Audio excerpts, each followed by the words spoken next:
Hey, good evening, Top fans. It's Bill from TopFanRivalry here with a rough one tonight. It's so rough. You guys know I'm a Dodger fan, and I'm here tonight with two Braves fans. All right, moment of silence is over. Ned, Jackson, congratulations and thanks for joining us tonight. Thank you, Bill. I think it's been a long time coming. The Dodgers, the Braves team knew and the fans knew they had to knock off the champions to actually get there. So, it's actually, as a fan, for me, because I've been a lifelong fan. In fact, actually, the last time the Braves made the World Series, Jackson was little, so he doesn't kind of understand the whole feeling. But it's almost like it wasn't real. Like it's like, this is really happening right now. So that was kind of the feeling that I had. But it's going to be fun. This is going to be a fun series. Yeah, so let me start this by saying this. For you Dodger fans watching this, as you know, I'm a Dodger fan. I don't mind losing to the Braves. Obviously, like Corey Seager said, it's end the season on a loss. But you guys, you Braves fans out there, not only did you put it together, you pitched well, you hit well. I mean, Eddie Rosario should get the key to the city at some point. Freddie Freeman turned it up. I was a little concerned when he went 0 for 8, but he looked good. Pitching looked good. You played excellent ball. And I'll be honest, you outplayed the Dodgers. I'll admit it. I'm going to tell you right now, you outplayed the Dodgers. And so for the next week, I get to say the world champion Los Angeles Dodgers, and then I don't get to say it again until 2021 when we win the Fall Classic next year. Jackson, your thoughts, buddy. What did you see in the series, and how stoked are you? I'm really stoked, and I just like to point out I did say Braves in 6. Did I not? That was on the last video. So I feel pretty good. I got that one right. But it's like my dad said, it's kind of just a surreal feeling, that the Game 3 loss is kind of a backbreaker. Here we go again. Classic Braves postseason woes. Can't get the kill shot, but then they bounce back in Game 4 and really just frankly impressed me the way that they kind of put the Dodgers down. Chris Taylor had the game of his life in Game 5, and then Game 6 was playoff baseball. That's what it was. Pitching and timely hitting. Shout out to Tyler Matzek from going to electrician to the greatest pitching performance in postseason history, probably. He struck out the side on like 14 pitches or something like that. Yep. Coming out of the bullpen, runners in second, third. That's ridiculous. Yep. And the blow away Mookie Betts with 3 fastballs in the same spot. That you and I were texting about that. Yeah, it's just, I mean, like my dad said, the last time the Braves were in the World Series, I was little wee lad. So it's just exciting to, look forward to it and understand how it's going. Well, and I think this is well deserving. And we've talked a lot all season about whatever team's going to get hot right at the right time. And that's exactly what this is. Exactly what this has been. The Braves were 500 all the way up until the beginning of August, middle of August, right? And then they went on this tear. They went something like 41-19. That's including the playoffs out of their last 60 games. And everything's clicking. And it's, you talk about great performances by a player, Chris Taylor, a player, but that was only one game. And, Eddie Rosario had a great series against the Dodgers in the LCS. However, it was different guys that stepped up on different days as well. Austin Riley in Game 1, Tyler Matzek you talked about in Game 6 with the pitching. So, the more I watch this game, the more I understand that, you got to have your superstars to draw people in, but you also got to have your role players as well, which are just as important to be able to get to that. And I think you can attest that to any team that's ever won the series. You can always go back and say, hey, this was their superstar, but this is really, really, what really made the team go. They all played together as a team and really all worked together cohesively to be able to, work together for that one common goal. So, yeah, and you nailed that, Ned. I mean, last year, Corey Seager wins the MVP against you guys, and he wins the MVP in the World Series. but he wasn't the only guy that contributed. I mean, Mookie Betts made those incredible catches. Ned, you nailed that perfectly. It's not a one-off thing. And I love it. I got to tell you, I'm going to take some heat from this from some of my diehard Dodger friends, but you guys outplayed us. You know, you had people contributing that had no business. And when I saw your outfield and what it was at the start of the season, what it was on August 1st, and then what it was, now, and how much your GMs had to move things around, that's off. I mean, there's nothing you can say or do about that, right? And so you guys played phenomenal. You played phenomenal baseball. And it's not about the one-off situations. I was sitting on my couch watching Game 6. And when I'm at home, I'll analyze the game. If we're at Buffalo Wild Wings, if we're at the actual game, by the way, I was at Game 5 where Chris Taylor hit the 3 home runs. But if I'm at the game, but I'm sitting there saying, please don't throw Rosario, throw a pitch in the dirt, make him chase it, or throw him a fastball belt high in and saw him off, not throw a strike. And what does Walker Buehler do? He throws him a curveball for a strike. Whoops. Whoops. And Rosario didn't miss it. And so, I mean, Jock Peterson has been incredible for you guys down the stretch. I'm tired of seeing all those pearls, but whatever. He's been insane for you guys down the stretch. Austin Riley's been insane. Swanson's been, good. The only weak link I see that you guys had all series, and I'm talking all series, is the fact that we could steal your guys' lunch. You guys could not throw out a base runner run. Chris Taylor had stolen bases. Mookie Betts had stolen bases. Cody Bellinger, Corey Seager. I mean, Justin Turner probably could have hobbled over there to second base. I mean, you guys were struggling throwing runners out. But besides for that, you guys had a great series. I mean, that's off. But Bill, I think that was kind of the difference in the series, though. The Dodgers never got the big hit when they needed it. And if you point to Game 6 specifically, second and third after it scoring a run, and Jackson referenced this earlier about Tyler Matzek coming in, and all you needed was a ground ball to second or a fly ball to the outfield, something other than a strikeout. You had 2 opportunities to do that, and you couldn't do it. After analyzing the series, that really was the biggest difference, I think, with the whole series was in fact that. I mean, the Braves struggled when in the Brewers series to hit with runners in scoring position, and luckily, they had the long ball to kind of curveball that. But when you go into a longer series like this, I mean, that particular stat, if you're looking at analytics, becomes a lot more important when it comes to opportunities, because you don't get a lot of opportunities sometimes in the playoffs to knock a guy in. And that's really where, that's a stat that's I think sometimes is overlooked when it comes to that. So that, to me, that was really the difference. I mean, you can match it up game by game, player by player. But Bill, still, the Dodgers were still 2 wins away from the World Series. So for you as a Dodger fan, I mean, what, is this the end of the run? Did we knock off the Giant? Did we knock off the king of the mountain or what in the national? Jackson, I knew this question was going to come up. I knew it. Jackson, I tell you what, you got to deal with them. Do I have to? Okay. So here's the answer to this, Ned. So half of our team seems like they're free agents this season. Corey Seager, Clayton Kershaw, Max Scherzer, and Chris Taylor. In my mind, we got to get those guys back. I'd love to have Albert Pujols back. I'd love to have Joe Kelly back. Clayton Kershaw's going to have to take a discount.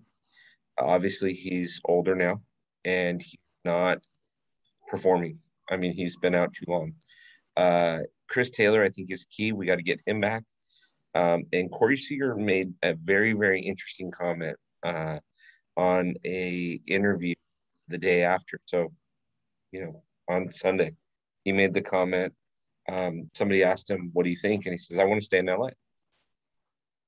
And so I don't know. I know that here's what I know. If we don't get Seager back, Trey Turner's probably not going to re-sign. He wants to go back to the East Coast. So we'll have him for the 2022 season. But if we can't get a big arm like Max or somebody else, the run's not over, but it gets a little tighter. I'll just put it that way. Now, Trevor Bauer seems to think that he's going to be playing next season. I don't know if that's true or not. If you look at him on Instagram, every post that he's making, he's in his gym with a banner that says 2022 Cy Young Award winner. So I think that that's a little bit of a bold statement. I don't think it's over yet. We've got too many young guys. We've got Cody, which I think will bounce back. We've got Gavin Lux, who's great. We got Will Fresh Prince of LA Smith, who ultimately will probably be one of the best catchers in baseball. Quick, I know you're shaking your head, Ned. I saw that. And we do have some decent pitchers. I mean, Walker Buehler is going to be around for a while. So I don't know that our runs, Julio Urias, I don't know that our runs over, but we're going to need to make some signings in the offseason. Are you concerned about the Giants? Or you think this year was a fluke for them? You know what I mean? I mean, I don't know. I just, because every year there's always this one team, but the Giants couldn't close the Dodgers out. So that's really the difference between the two. And that's where the experience comes into play. And I think that's really what helped Atlanta in this LCS series, because they were in the same situation last year with the Dodgers. But I think by really having the home field, I think if the situation were reversed, where the Braves had to play, 4 on the road, I think this may be a different conversation. Just because Dodger Stadium is just just got something about it. Even as a Braves fan, it's got something about it. Well, I will tell you that Game 5, you guys felt nervous. You guys felt the way that we felt and acted in games 1 and 2. You were very tight. I was watching your guys because they didn't want to repeat of what happened last season, right? And so they wanted to close it out in LA and just calm it down. It was a very unique thing. Now, your question about the Giants, that's a great question. I like Logan Webb. I think the Giants are getting older and not younger, and I think that that's going to play hard for them. Guys like Buster Posey. What are you going to do with Buster Posey? If Brandon Belt's playing first base, what are you going to do with Buster Posey? He needs to play first base sometime, and you're in the National League. Now, they are talking about the universal DH, so that could come into play at some point. But I do think the Giants are getting older, not younger. Now, if the Giants can keep Chris Bryant around, great. That's going to help them significantly. If Mikey Skrimsky has a bounce-back season, fantastic. They've got that there. But Brandon Crawford's not getting any younger. I think he's in his early 30s. Buster Posey is definitely not getting any younger. Brandon Belt's not getting younger. So, and they need to find another arm. Logan Webb is great, but they need to find another arm. So I'm not worried about them. The team that this sounds so weird, but the team that always plays the Dodgers tough, and I can never understand why, because they never make a playoff run, is the Colorado Rockies. They seem to be the Dodgers' kryptonite. I don't know what it is, but they just seem to be the Dodgers' kryptonite. So let's turn to the Fall Classic for a second. Jackson, we'll start with you. What are you obviously think the Braves are going to win it, but why do you think the Braves are going to win it? And what are you concerned about going into the series with the Astros? I think the Braves have the luxury of not having a ton of pressure on them, unlike the Astros. The Astros have been playing with a chip on their shoulder. They have been pretty mean this postseason. After getting blown out in Game 2 against the Red Sox, they really kind of got their act together and showed up and just came back and just smashed Boston. They got a scary lineup. Obviously, that's the big concern. Scariest guy in that lineup, in my opinion.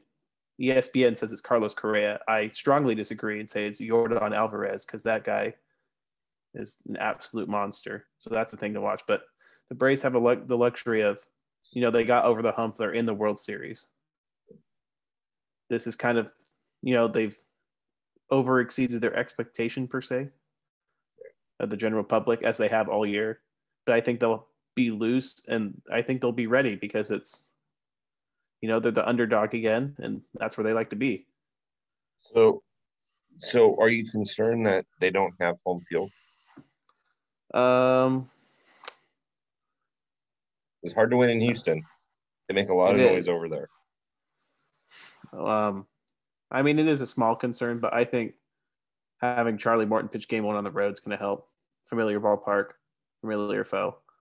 I think the Braves do have that luxury of having a better starting 3 than the Astros do, especially without Lance McCullers for Houston. They got Framber Valdez and then Luis Garcia, who's a rookie.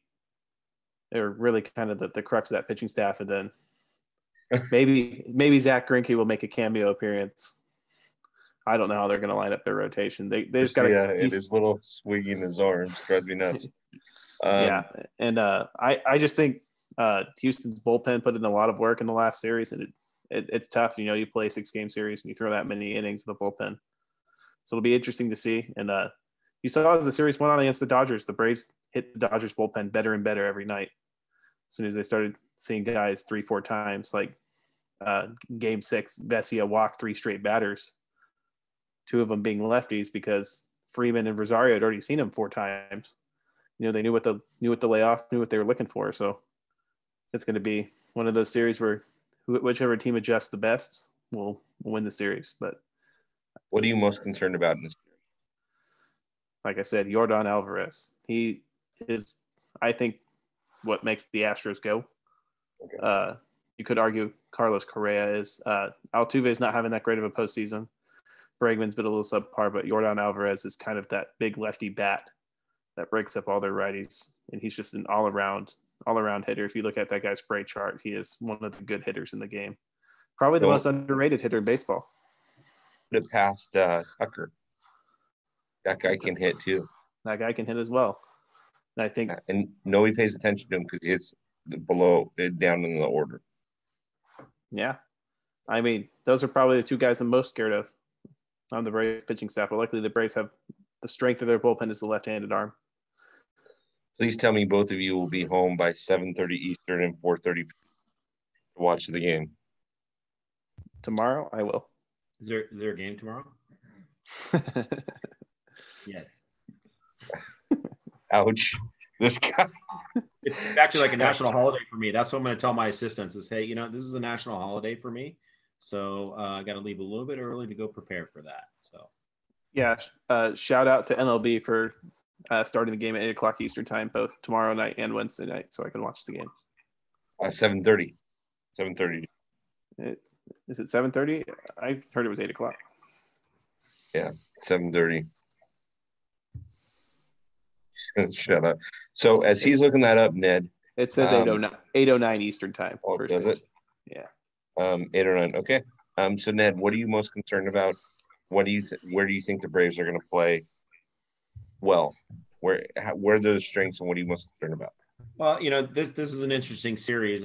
I kind of want to take this kind of in a different direction. You've got a lot of not similarities, but a lot of connections between the 2 teams. There's the whole Hank Aaron to Dusty Baker connection, and Hank Aaron was stellar with that organization for a lot of years. In fact, actually, for those that didn't know this, Dusty Baker was actually on deck when Hank Aaron hit home run number 17 off a Dodger, right, Bill? I believe that was Al Downing. Downing. Yeah. And anyway, so Dusty was a lifelong friend of Henry. So, there's that storyline. There's a storyline that Brian Snitker's son is one of the hitting coaches for Houston. That's there's a connection there. So you're going to have the commentators talking about that. You're going to have the other connection of these teams have met. This is their 6th time meeting in the postseason, and Houston's had their number the last couple of times. Yeah, it's been 15 years, but it's so what's intriguing to me about this series is if Atlanta's starting pitching can pitch, and as a fan, and Bill, this, if you have as a fan, you watch these players and you say, hey, I know that you can, I've seen you play this way. If Atlanta's pitchers can pitch it the way that we've seen as fans and can neutralize the bats that Jackson was just talking about, Alvarez and Correa, And they got to get Altuve out because Altuve is the one that really sets the table for that offense. If they can do that, I think the Braves got a pretty good chance. Experience does play a role. That's what I am a little concerned about. Even though Houston doesn't really have a starting rotation, at least from what I could tell. I mean, you get guys a lot of kind of names that are non-recognizable, but you still got to go out and play the game. So those will be a couple things that I'm looking at is the starting pitchers in games 1 and games 2 for Atlanta, and usually it's the pitching that neutralizes the hitting. If good pitching will always neutralize good hitting. So if Charlie Morton's curveball is working well, and you'll know in the first inning if he's on or not, then Houston might be in for a long night. However, I do think the Braves will have a little bit of an advantage because now they've got an extra bat that they can add to their lineup as a DH. I think that gives them a little bit of an advantage, because they've got a guy on the bench like Jorge Soler. Yeah, he hasn't performed very well in the postseason. However, he is a big bat. And the question is, where do you place him in that lineup? But I can tell you what, I'd much rather have Jorge Soler hitting than a pitcher when it comes to a game situation. So, but for Atlanta to win the series, they've got to win at least 2 games in Houston. I'm not saying sweep. They got to win at least 2 because I think they'll take 2 out of 3 when they're at home, but they got to win at least 2 in Houston to be able to win the series. There's also the unknown factor of, like Jackson said, with Houston starting pitching. I think in the Boston series, their starting pitchers went 6 2/3 innings for the first 4 games until I think it was until Garcia pitched that 8 innings, right? Or was that yeah? So I mean, if the Braves strike early, like they're capable of doing, can score in the first couple of innings, then they can relax a little bit. So I think it's gonna be a fun series. I think even if you're a baseball fan, I don't know, Bill, if you're rooting for the Braves or against the Astros. I don't know which one, but go ahead and ask me. Yeah, that's I'm going to ask you that. Are you rooting for the Braves or against the Astros? I will give it to you right here. You guys can't see that. Here, there you go. Got it. Yep. I'm not against the Astros. I will say this. Because of the rivalry with the Dodgers and Astros, I can't root for the Astros. If there was any team in the postseason outside of the Dodgers that I would have wanted to come out of the National League, it was the Braves. Scrappy team. I like Freddie Freeman. I just do. So I'm hoping.